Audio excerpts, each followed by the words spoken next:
நான் வெற்றி விகாஸ் அகாடமியிலேருந்து கல்யாணம் பேசுகிறேன். இன்றைக்கி புதிய பதவி நிகழ்ச்சியில் பொறியியல் துறையில் உலகளவில் தலை சிறந்து விளங்கக்கூடிய ஒரு சென்ட்ரல் இன்ஸ்டியூட், அதாவது மத்திய அரசால் நடத்தப்படக்கூடிய ஒரு இன்ஸ்டியூட்டை பற்றி தான் பார்க்க போகிறோம். இதில் மிக முக்கியமான விஷயம் என்னன்னு கேட்டிங்கன்னா, இந்த இன்ஸ்டியூட்டில் நீங்கள் ஜாயின் பண்ணுவதற்கு எந்த விதமான நுழைவுத் தேர்வும் கிடையாது. ரெண்டாவது, தமிழ்நாட்டில் தான் இந்த இன்ஸ்டியூட் இருக்குது. மூணாவது, மிக முக்கியமான விஷயம் என்னன்னு கேட்டிங்கன்னா, இவங்களுடைய பிளேஸ்மெண்ட் சப்போர்ட். நீங்கள் கண்டிப்பாக இந்த வீடியோட கடைசியில் இவங்களோட பிளேஸ்மெண்ட்டுக்கு என்னென்ன கம்பெனிஸ் வருதுன்றதை நான் இணைச்சிருக்கேன், பாருங்கள். கண்டிப்பாக நீங்கள் ஆச்சரியப்படுவீங்க. சரிங்களா? அவ்வளோ தூரம் பிளேஸ்மெண்ட் சப்போர்ட் கொடுக்கக்கூடிய ஒரு இன்ஸ்டியூட்டை பற்றியும் இந்த இன்ஸ்டியூட்டில் இருக்கக்கூடிய மிக முக்கியமான 2 கோர்சஸை பற்றி தான் பார்க்க போகிறோம். ஸோ அந்த இன்ஸ்டியூட் பேர் என்ன அப்படின்னா சிபெட். நம்முடைய புதிய பதவி நிகழ்ச்சியில் இன்னைக்கு சிபெட் அப்படின்னு அழைக்கப்படக்கூடிய central institute of petrochemicals engineering technology, இந்த இன்ஸ்டியூட்டை பற்றி தான் தெளிவாக பார்க்க போகிறோம். இதில் இருக்கக்கூடிய மிக முக்கியமான 2 கோர்சஸை பற்றியும் ரொம்ப டீட்டெயிலாக பார்க்க போகிறோம். சரிங்களா? ஸோ நேரடிய வீடியோக்குள்ளே போகிறதுக்கு முன்னாடி நம்ம சேனல் இது வரைக்கும் சப்ஸ்கிரைப் பண்ணலாம், மறக்காமல் சப்ஸ்கிரைப் பண்ணிக்கோங்க. இந்த வீடியோ உங்களுக்கு யூஸ்ஃபுல்லாக இருந்துச்சுன்னா லைக் பண்ணுங்கள், கிளிக் பண்ணுங்கள், உங்கள் ஃப்ரெண்ட்ஸ்க்கு ஷேர் பண்ணுங்கள். டவுட்னா கமெண்ட் பாக்ஸ் பண்ணுங்கள். சரியா? சரி, கமெண்ட் பாக்ஸில் கமெண்ட் பண்ணுங்கள். ரைட்டா? ஓகே ஸ்டூடெண்ட்ஸ், உங்களுடைய கொஸ்டின்ஸை என்கிட்ட கேட்கறதுக்காக வேணி மேடம் வந்திருக்காங்க. வணக்கம் மேடம். வணக்கம் சார். மேடம், நீங்கள் நேரடியாக கொஸ்டின்ஸ்க்கு போயிடலாம். Okay sir. சார், ஃபஸ்ட்டு சிப்பெட்டில் இருக்கக்கூடிய கோர்சஸ் பற்றி சொல்கிறதுக்கு முன்னாடி சிப்பெட்னா என்ன அப்படிங்கிற டீட்டெயில் கொஞ்சம் சொல்லுங்களேன். கண்டிப்பாக நம்ம சிப்பெட்டை பற்றி பேசி ஆகணும். ஏன்னா சென்னை மாணவர்களுக்கு சிப்பெட்டை பற்றி கண்டிப்பாக தெரிஞ்சிருக்கும். ஏன்னா கிண்டியில் தான் இருக்குது. பட் அதர் டிஸ்ட்ரிக்டில் இருக்கக்கூடிய மாணவர்களுக்கு இதை பற்றி தெரிஞ்சிருக்க வாய்ப்புகள் குறைவு. அதனால் நம்ம முதல்ல சிப்பெட்டை பற்றி பார்த்துக்கலாம். சரிங்களா? சுதந்திரம் அடைந்த உடனே நம்முடைய மத்திய அரசாங்கம் நிறைய ப்ராக்ரெசிவான பிளான்ஸ்லாம் கொண்டு வந்தாங்க. அதில் ஒரு டெக்னிக்கல் டீம் வச்சுருந்தாங்க. அவங்க நிறைய அட்வைசஸ் கவர்மெண்ட் கொடுத்தாங்க. அதில் மிக முக்கியமான அட்வைஸ் என்ன அப்படின்னா, பிளாஸ்டிக் அப்படின்ற ஒரு விஷயம் இன்னும் சீக்கிரத்திலே உலகத்தை ஆளப்போகுது. இந்த பிளாஸ்டிக் துறையில் நம்முடைய இந்திய நாடு வலுவானதாக இருக்க வேண்டும். அதற்கு ஒரு தலைசிறந்த இன்ஸ்டியூட் வேணும். அதாவது மாணவர்களுக்கு கற்றுக் கொடுப்பதற்கும் சரி, ரிசர்ச் அண்ட் டெவலப்மெண்ட் செய்கிறதுக்கும் ஒரு இன்ஸ்டியூட் வேணும் அப்படின்னு சொல்லி அட்வைஸ் பண்ணாங்க. சரிங்களா?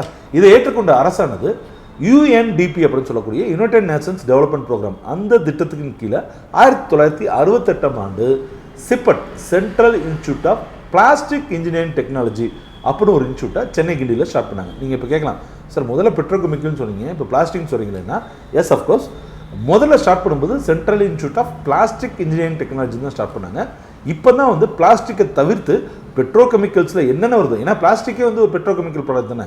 ஸோ பெட்ரோகெமிக்கல்ஸில் என்னெல்லாம் இருக்கோ அதை பற்றியெல்லாம் மாணவர்களுக்கு கற்றுக் கொடுக்கணும். அதை பற்றி ஆராய்ச்சியில் தலை சிறந்தோம்னு சொல்லி பெட்ரோகெமிக்கல்ஸ் அப்படின்ற வார்த்தையை சேர்த்துருக்காங்க. சரியா? ஸோ இந்த சிப்பெட் பொறுத்த வரைக்கும் இந்தியாவில் இருக்கக்கூடிய முதன்மை கல்வி நிறுவனம், அதாவது பெட்ரோகெமிக்கல் இண்டஸ்ட்ரியில் முதன்மை கல்வி நிறுவனமாக இந்திய அளவில் இருக்குது. எல்லாத்தையும் தாண்டி உலகளவில் பார்த்தீங்கன்னா one of the best petrochemical research and development இன்ஸ்டியூட்டாகவும் ப்ரொடக்ஷன் அண்ட் மேனுஃபேக்சரிங் இன்ஸ்டியூட்டாகவும் இது இருக்குது. சரிங்களா? இதில் பார்த்தீங்கன்னா டிசைன், கேட், கேம், சிஏன்னு சொல்லக்கூடிய technology, tooling and moulding manufacturing, production engineering, testing அப்படின்னு சொல்லிட்டு, குவாலிட்டி அஷூரன்ஸ் அப்படின்னு சொல்லிட்டு பல விதமான தலைப்புகளில் நிறையா கோர்சஸ் நடத்துகிறாங்க. சரியா? Okay sir. சார், நம்மளோட இந்தியாவில் எத்தனை இடத்துல இந்த சிப்பெட் அமைக்கப்பட்டிருக்கு? கண்டிப்பாக அதையும் நீங்கள் இங்கே தெரிஞ்சுக்கோங்க. நம்முடைய இந்தியாவை பொறுத்த வரைக்கும் 22 மாநிலங்களில் 39 இடங்களில் சிப்பெட் அமைஞ்சிருக்கு. ஸோ இந்த சிப்பெட்டை மொத்தம் 3 பிரிவாக பிரிக்கிறாங்க. ஒன்று ஐபிடின்னு சொல்லக்கூடிய இன்ஸ்டியூட் ஆஃப் பெட்ரோகெமிக்கல்ஸ், இது 8 சென்டர்ஸ். இதான் ரொம்ப முக்கியமான சிப்பெட்டில் இருக்கக்கூடிய மிக முக்கியமான உறுப்பு கல்லூரி. இதில் பார்த்தீங்கன்னா சென்னை, அகமதாபாத், லக்னோ, புவனேஸ்வர், கொச்சி, ராய்ப்பூர், ஜெய்ப்பூர், முர்தார், இந்த மாதிரி 8 இடங்கள் அமைஞ்சிருக்கு. சரியா? இதை தவிர CSTSன்னு சொல்லக்கூடிய centre for skilling and technical சப்போர்ட்னு சொல்லி இன்ஸ்டியூட் இருக்குது. அதில் ஒரு 28 இருக்குது. நம்மளுடைய மதுரை ஒத்தக்கடையிலேருந்து திருவாரூர் போகிற வழியில் பார்த்தீங்கன்னா இந்த CSTSன்னு அழைக்கப்படக்கூடிய சிப்பெட்டுடைய ஒரு நிறுவனம் அமைஞ்சிருக்கு. நிறுவனம் சொல்கிறத விட இன்ஸ்டியூட் அமைஞ்சிருக்கு. இது போக சார்ப்னு சொல்லக்கூடிய SCARP, school of advanced research in petrochemicals அப்படின்ற சென்டர்ஸ் மொத்தம் 3 சென்டர்ஸ் இருக்குது. மொத்தம் நான் ஆல்ரெடி சொன்ன மாதிரி 39 சென்டர்ஸ் இருக்குது. சரியா? Okay sir. சார், இந்த இன்ஸ்டிடியூட் எந்த யூனிவர்சிட்டிக்கு கீழே வரும் சார்? இதில் ஒரு பியூட்டி என்னன்னு கேட்டிங்கன்னா, இப்போ IIT மாதிரி கிடையாது. இது சிப்பெட் எந்த மாநிலத்தில் அமைஞ்சிருக்கோ அந்த மாநிலத்தில் இருக்கக்கூடிய தொழில்நுட்ப பல்கலைக்கழகத்துக்கு கீழே வருது. சரிங்களா? ஸோ இதுலேருந்தே உங்களுக்கு தெரிஞ்சிருக்கும், நம்மளுடைய தமிழ்நாட்டில் இருக்கக்கூடிய சிப்பெட் பார்த்தீங்கன்னா நம்மளுடைய அண்ணா யூனிவர்சிட்டிக்கு கீழே வருது. சரிங்களா? Okay sir. சார், இப்போ இந்த சிப்பெட்டில் சேரதுக்கு எந்த மாதிரியான என்ட்ரன்ஸ் எக்ஸாம் நம்மளுடைய ஸ்டூடெண்ட்ஸ் எழுதணும்? கண்டிப்பாக நம்மளுடைய மாணவர்கள் சென்ட்ரல் இன்ஸ்டியூட்ஸை அவாய்ட் பண்ணுறதுக்கு மிக முக்கியமான காரணமே JEE பற்றின ஒரு பயம் தான். ஆனால் உண்மையிலே நம்ம மாணவர்களுக்கு இருக்க திறமையில் JEEயோட கஷ்டமான தேர்வு கூட அவங்களால மீட் பண்ண முடியும். இது அவேர்னஸ் குறைவாக இருக்குது. கண்டிப்பாக இன்னும் ஒரு 5 வருடங்களில் இந்திய அளவில் JEEயில் நம்மளுடைய தமிழக மாணவர்கள் பெஸ்ட்டாக வருவாங்கன்னு எனக்கு நம்பிக்கை இருக்குது. சரியா? அது ஒரு பக்கம் இருக்கட்டும். இந்த கல்லூரியை பொறுத்த வரைக்கும் நீங்கள் எந்த விதமான நுழைவுத் தேர்வும் எழுத வேண்டியதில்லை. ஸோ அண்ணா யூனிவர்சிட்டி அஃபிலியேட்டட் காலேஜஸ்க்கு எந்த மாதிரியான ஒரு கவுன்சிலிங் நடக்குதோ, சிங்கிள் விண்டோ கவுன்சிலிங் நடக்குதோ, அதே கவுன்சிலிங் ப்ராசஸில் தான் வந்து நீங்கள் சிப்பட்டையும் நீங்கள் சூஸ் பண்ணலாம். சிப்பட்டுடைய கவுன்சிலிங் கோட் குறிச்சிக்கோங்க 1321 1321 1312 அப்படின்னு பார்த்தீங்கன்னா ஈஸியாக இருக்கும். சரிங்களா? 13 இங்கிட்டு ரிவர்ஸில் 12. சரியா? ஸோ இதுதான் சிப்பட்டுடைய கவுன்சிலிங் கோட். ரைட்டா? Okay sir. சார் இங்கே என்னென்ன கோர்ஸ்லாம் இருக்குது சார்? இங்கே ஆக்சுவலாக வந்து பார்த்தீங்கன்னா பிஜியில் வந்து 2 கோர்சஸ் இருக்குது. M Tech plastic technology, M E CAD and CAM அப்படின்ற 2 கோர்சஸ் இருக்குது. யூஜி கோர்சஸில் வந்து பிடெக் பிஇ 2 இருக்குது. அதை பற்றி நம்ம டீட்டெயிலாக பார்க்க போகிறோம். அடுத்து பிஜி டிப்ளமாவில் ஒன்றும், போஸ்ட் டிப்ளமாவில் ஒன்றும், டிப்ளமா ப்ரோக்ராம்ஸில் வந்து 2 இருக்குது. சரியா? Okay sir. சார் நம்மளுடைய நிகழ்ச்சி வந்து 12th ஸ்டூடெண்ட்டுக்கான தான் சார். யூஜி கோர்ஸ் பற்றி கொஞ்சம் சொல்லுங்கள் sir. BE, B Tech, plastic engineering technology, இதை பற்றி கொஞ்சம் டீட்டெயில் சொல்லுங்கள் சார். கண்டிப்பாக. முதல்ல வந்து நம்ம பிளாஸ்டிக், அதாவது பிடெக் பிளாஸ்டிக் டெக்னாலஜி படிப்பை பற்றி பார்த்துக்கலாம். அதாவது B Tech BE plastic engineering plastic technology அப்படின்னு 2 விதமாக இருக்குது. ஸோ இந்த கோர்ஸை பற்றி பார்க்கலாம். சரிங்களா? இதில் நீங்கள் ஜாயின் பண்ணுறதுக்கு வந்து 12th மேத்ஸ், ஃபிசிக்ஸ், கெமிஸ்ட்ரி மேண்டேட்டரியாக இருக்கணும். அண்ணா யூனிவர்சிட்டி கவுன்சிலிங் தான் நான் ஆல்ரெடி சொல்லியிருக்கேன். இந்த கோர்ஸ் வந்து 4 வருஷம் டூரேஷன். சரியா? சார் இப்போ BE, B Tech, plastic engineering technology இதிலெல்லாம் வந்து மாணவர்கள் வந்து என்னென்ன கற்றுக்குவாங்க சார்? அதாவது இதை பற்றி பேசணும்னா கண்டிப்பாக 1 மணி நேரம் வீடியோ கூட பத்தாது. இருந்தாலும் நான் சுருக்கமாக சொல்கிறேன், உங்களை புரிஞ்சுக்க ட்ரை பண்ணுங்கள். பாலிமர் சிந்தசிஸ் அண்ட் கேரக்டரைசேஷன், சரியா? ப்ராசஸிங், டெஸ்டிங், மோல்டு டிசைன், இந்த 4 விஷயங்களை தான் அவங்க ரொம்ப டீட்டெயிலாக வந்து எக்ஸ்பிளைன் பண்ணுவாங்க. சரிங்களா? இப்போ உதாரணத்துக்கு வந்து பார்த்தீங்கன்னா பெட் அப்படின்னு அழைக்கப்படக்கூடிய பாலிஎத்திலின் டெர்ப்தரேட், இது வந்து பார்த்தீங்க அப்படின்னா நம்மளுடைய உணவு பண்டங்கள் வைக்கிறதுக்கு உண்டான பிளாஸ்டிக்ஸ் இருக்குது பார்த்தீங்களா, இதில் அதிகமாக யூஸ் பண்ணுவாங்க. நீங்கள் பெட் பாட்டில் கூட கேள்விப்பட்டிருப்பீங்க. இதே பாலிவினைல் குளோரின் அப்படின்னு சொல்லக்கூடிய பிவிசி பைப்ஸ் வந்து தண்ணி அனுப்புறதுக்கு, நம்முடைய எலக்ட்ரிக்கல் உபகரணங்களை பாதுகாக்கிறதுக்கு இதுக்காக பயன்படுது. இப்படி பெட்ரோகெமிக்கல்ஸில் 100க்கும் மேற்பட்ட ப்ராடக்ட்ஸ் இருக்குது. ஒவ்வொன்றுக்கும் ஒவ்வொரு கேரக்டரைசேஷன் இருக்குது. இதை பற்றி அவங்க டீட்டெயிலாக படிப்பாங்க. நான் ஆல்ரெடி சொன்ன மாதிரி இதை எப்படி ப்ராசஸ் பண்ணுறது அப்படின்றதையும் படிப்பாங்க. சரிங்களா? ஸோ இந்த மாதிரி படிப்புகளை தான் வந்து இவங்க தெளிவாக படிப்பாங்க. சரி, okay sir. Okay sir. Sir இப்போ இந்த கோர்ஸை முடித்த மாணவர்களுக்கு எந்தெந்த துறையில் வந்து வேலை கிடைக்கும் சார்? ஆக்சுவலாக வந்து எந்த துறைகளில் பிளாஸ்டிக் இல்லைன்னு நீங்கள் சொல்ல முடியுமா? அது முடியாது சார். அதே மாதிரி தான். சரிங்களா? இவங்களுக்கு வந்து வேலை வாய்ப்புகள் வந்து ஒவ்வொரு தடவையும் வந்து கூட்டிகிட்டே தான் போகுது. சரிங்களா? இன்றைக்கி ஆட்டோமொபைல் இண்டஸ்ட்ரியாக இருக்கட்டும், இல்லை மெக்கானிக்கல் அண்டு ப்ரொடக்ஷன் இன்ஜினியரிங்காக இருக்கட்டும், இல்லைனா வந்து ஹவுஸ் ஹோல்டு ப்ராடக்ட்ஸாக இருக்கட்டும், இவங்க நுழையாத துறைகளே இல்லைன்னு சொல்லலாம். ஒவ்வொன்றையும் வந்து பார்த்தீங்க அப்படின்னு கேட்டிங்கன்னா ஒரு ஆராய்ச்சி படிப்பு நடக்குது. சரிங்களா? இப்போ நான் உட்காந்துருக்க பிளாஸ்டிக் சேர் வந்து பிளாஸ்டிக் தான், பட்டு பார்த்தீங்கன்னா ரொம்ப ஸ்ட்ராங்காக இருக்கும். இதோட ரேட் வந்து பார்த்தீங்கன்னா 6000 என்னமோ. சரியா? இதெல்லாம் நீங்கள் முன்னாடி மரத்தில் தான் செய்வோம் இல்லையா? இல்லைன்னா ஸ்டீலில் செய்வோம். ஸ்டீலில் வந்து சீப்பாக இருக்கும், பார்க்க நல்லா இருக்காது. மரத்தில் செஞ்சோம்னா ரொம்ப காஸ்ட்லியாக இருக்கும். பட் மரத்தில் எப்படி இருக்கோ அதே அளவுக்கு வந்து பிளாஸ்டிக் வந்து இப்போ மரத்தில் எப்படி இருக்கோ அதே லுக் அண்ட் ஸ்ட்ரென்த்தோடு வந்து இப்போ பிளாஸ்டிக் சேர்ஸே வந்துருச்சு இல்லையா?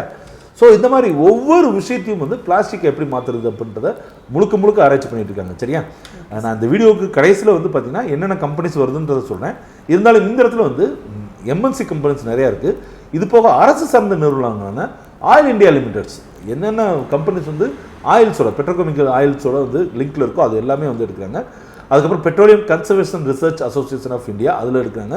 Ministry of petroleum and natural gas, oil and natural gas limited, இந்த மாதிரி நிறைய நிறுவனங்கள் வந்து கொடுக்குது. சரிங்களா? நான் மறுபடியும் சொல்கிறேன், இந்த நிறுவனங்களுடைய பட்டியல் எல்லாத்தையுமே நான் வந்து கடைசியாக வந்து இந்த வீடியோவில் சேர்த்துருக்கேன். சரியா? Okay sir. சரி, இவங்களுக்கான ஜாப் ரோல்ஸ் என்னெல்லாம்? இவங்களுக்கு வந்து பார்த்தீங்கன்னா project manager, plastic engineer, design engineer, material analyst, factory manager, இந்த மாதிரி பல வகையான ஜாப் ரோல்ஸ் இருக்குது. இப்போ நான் சொன்னதுலாம் ரொம்ப முக்கியமான ஜாப் ரோல்ஸ். சரியா? Okay sir. சரி, உங்களுக்கு சேலரி வந்து எப்படி எதிர்பார்க்கலாம்? கண்டிப்பாக வந்து சேலரி வந்து பார்த்தீங்கன்னா 25,000 to 40,000. நீங்கள் எப்போதுமே நல்லா ஞாபகம் வச்சுக்கோங்க. ஒரு மேனுஃபேக்சரிங் இண்டஸ்ட்ரிலாம் வந்து பார்த்தீங்கன்னா ஐடி இண்டஸ்ட்ரி மாதிரி எடுத்துருப்பிலே வந்து 70,000 80,000 கொடுத்துட மாட்டாங்க. சரியா? சேலரி கொஞ்சம் மினிமம் தான் ஸ்டார்ட் பண்ணும். பட் இங்கே ஜாப் அஷூரன்ஸ் வந்து உங்களுக்கு இருக்கும். எப்போதுமே வந்து ஒரு பயத்திலே இருக்க தேவையில்லை. எப்போ நம்மளை வேலையை விட்டு தூக்குவாங்களோ அந்த மாதிரி பயத்தில் இருக்க வேண்டியதில்.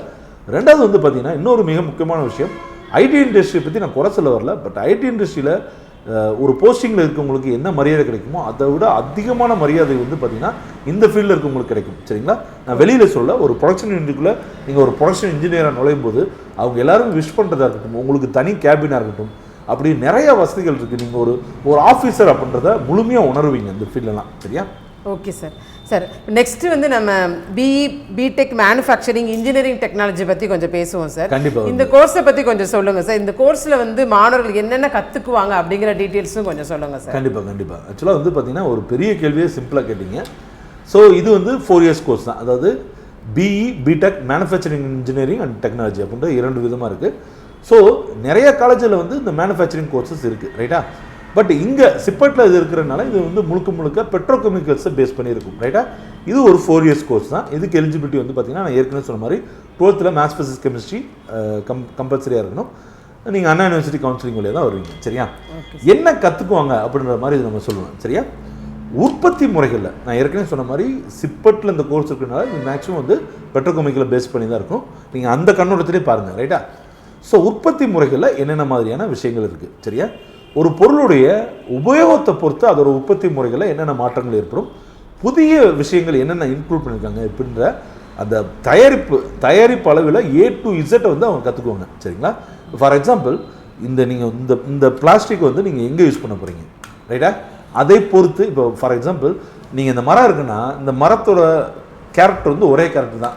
அதை நீங்கள் டேபிளுக்கு யூஸ் பண்ணாலும் சரி, சேராக யூஸ் பண்ணாலும் சரி, இல்லை வேறு கதவுக்கு யூஸ் பண்ணாலும் சரி, இந்த கேரக்டர் மாற போகிறதில்ல, ரைட்டா. நீங்கள் தான் என்ன பண்ணிக்கணும், உங்களோட தயாரிப்பு முறைகளை மாற்றி இதை உருவாக்கணும், சரியா. ஆனால் பிளாஸ்டிக் அப்படி கிடையாது. இதோட கேரக்டரிஸ்டிக்ஸையும் நம்மளுடைய நிறைய விஷயங்கள் கொண்டு மாற்றம் பண்ணலாம், சரியா. இது வந்து ஒரு மவுஸில் இருக்குது, இந்த பிளாஸ்டிக் வந்து மவுஸில் இருக்குது. அப்போ இதுக்கு எந்த மாதிரியான பிளாஸ்டிக் தேவைப்படும், இதுக்கு மேனுஃபேக்சரிங் டெக்னாலஜி என்ன யூஸ் பண்ண போகிறோம், உதாரணத்துக்கு இன்ஜெக்ஷன் மோல்டிங் யூஸ் பண்ண போகிறோமா, இல்லைனா வந்து ப்ளோ மோல்டிங் யூஸ் பண்ண போகிறோமா அப்படின்ற தயாரிப்பு முறைகளை பற்றி எல்லாத்தையுமே இதை படிச்சுக்குவாங்க, சரியா. Okay sir. சரி, இன்னும் கொஞ்சம் தெளிவாக சொல்ல முடியுமா சார்? தாராளமாக சொல்லலாம். அதாவது இப்போ ஒரு எப்படி சொல்கிறது, ஒரு மேனுஃபேக்சரிங் யூனிட்டில் இன்ஜெக்ஷன் மோல்டிங்னு எடுத்துகிட்டோம்னே அதில் மெக்கானிக்கல் பார்ட்டும் இருக்கும், அதாவது ப்ரெஷர் வச்சு மோல்டு அமுக்கிறதும் இருக்கும், தெர்மல் டிவைசஸும் இருக்கும், சரிங்களா. இதில் ஏற்படக்கூடிய மாற்றங்கள்னால மேனுஃபேக்சரிங்கில் எந்த வகையான டிஃபெக்ட் ஏற்படுத்துது அல்லது என்னென்ன வந்து பாசிட்டிவ் மாற்றங்கள் ஏற்படுது அப்படின்றத பார்க்குறது, சரியா. அதே மாதிரி ஒவ்வொரு ப்ரொடக்ஷன் லைன்லேயும் வந்து பார்த்திங்கன்னா ஏற்படக்கூடிய தொல்லைகளை, அதாவது ப்ராப்ளம்ஸை ஃபேஸ் பண்ணி அதை சரி பண்ணுறது, சரிங்களா. அதுக்கப்புறம் இப்போ இருக்கக்கூடிய டெக்னாலஜியை இன்னும் எப்படி அட்வான்ஸ்மெண்ட்டாக பண்ணுறது, அதாவது கம்ப்யூட்டர் எய்டடாக எப்படி கொண்டு போகுது, சரியா. ஏற்கனவே இருக்கும், அதையும் தாண்டி என்ன அட்வான்ஸ்டு ப்ராசஸில் கொண்டு போகுது அப்படின்னு பார்க்குறது, சரிங்களா. அதுக்கப்புறம் ரிசல்ட்டையும் அவங்க ஏற்படுத்தக்கூடிய சேஞ்ச் இருக்குது பார்த்தீங்களா, அதாவது ப்ரொடக்ஷன் லைனில் ஏற்படுத்தக்கூடிய சேஞ்சையும் அதற்கு ரிசல்ட் எப்படி சேஞ்ச் ஆகுதுன்றதையும் தொடர்ந்து கண்காணிச்சுட்டே வந்து அதற்குரிய டேட்டா பேஸையும் ஒரு ரெக்கார்டையும் க்ரியேட் பண்ணுறது. ஸோ அதே மாதிரி இந்த ப்ரொடக்ஷன் யூனிட்டில் இருக்கக்கூடிய அனைத்து டெக்னீஷியன்ஸ் அண்டு ஸ்கில்டு லேபர்ஸையும் கம்யூனிகேட் பண்ணி ஒரே குடையின் கீழே ஒர்க் பண்ண வைக்கிறது, இப்படி சொல்லிகிட்டே போகிறாங்க, சரியா. ஸோ இது எல்லாமே வந்து ப்ரொடக்ஷன் மேனுஃபேக்சரிங் இன்ஜினியரிங்கில் அவங்க கற்றுக்குவாங்க, சரியா. Okay sir. சார் இதில் இருக்கக்கூடிய ஜாப் ரோல்ஸ் என்னெல்லாம் இருக்குது? ஸோ இதில் இருக்கக்கூடிய ஜாப் ரோல் பார்த்தீங்கன்னா production engineer, process engineer, quality engineer, ஏன்னா குவாலிட்டி அசூரன்ஸை பற்றி இவங்க படிப்பாங்க இல்லையா, industrial managers, health and safety engineers, management engineers அப்படின்னு சொல்லிகிட்டே போகலாம். அவ்வளோ வகையான ஜாப் ரோல்ஸ் இருக்குது. இவங்களுடைய சம்பளம் எடுத்துக்கிட்டாலும் கிட்டத்தட்ட 40,000 ரூபாய் அதிகபட்சம் வாங்குவாங்க, சரிங்க, ஸ்டார்டிங்கில், சரிங்களா. அதை தாண்டி நீங்கள் அடுத்து என்ன கொஸ்டின் கேட்பீங்க அப்படின்னா என்னென்ன மாதிரி கம்பெனிஸில் வந்து இவங்களுக்கு வேலை கிடைக்குன்னு கேட்பீங்க. அதுக்கு தான் நான் பின்வரும் வீடியோவை நான் இணைச்சிருக்கேன் ஸ்டூடெண்ட்ஸ். ஸோ இதோட நான் விடைபெற்றுக்கிறேன். இந்த வீடியோவை கொஞ்சம் பாருங்கள். விடைபெறதுக்கு முன்னாடி ஒரு சின்ன விஷயத்தை நான் சொல்லிக்கிறேன். நம்ம சேனல் இது வரைக்கும் சப்ஸ்கிரைப் பண்ணால் மறக்காமல் சப்ஸ்கிரைப் பண்ணுங்க. இந்த வீடியோ உங்களுக்கு யூஸ் பண்ணாச்சு லைக் பண்ணுங்கள், கிளிக் பண்ணுங்கள், உங்கள் ஃப்ரெண்ட்ஸ்க்கும் ஷேர் பண்ணுங்கள், சரியா. பாய்.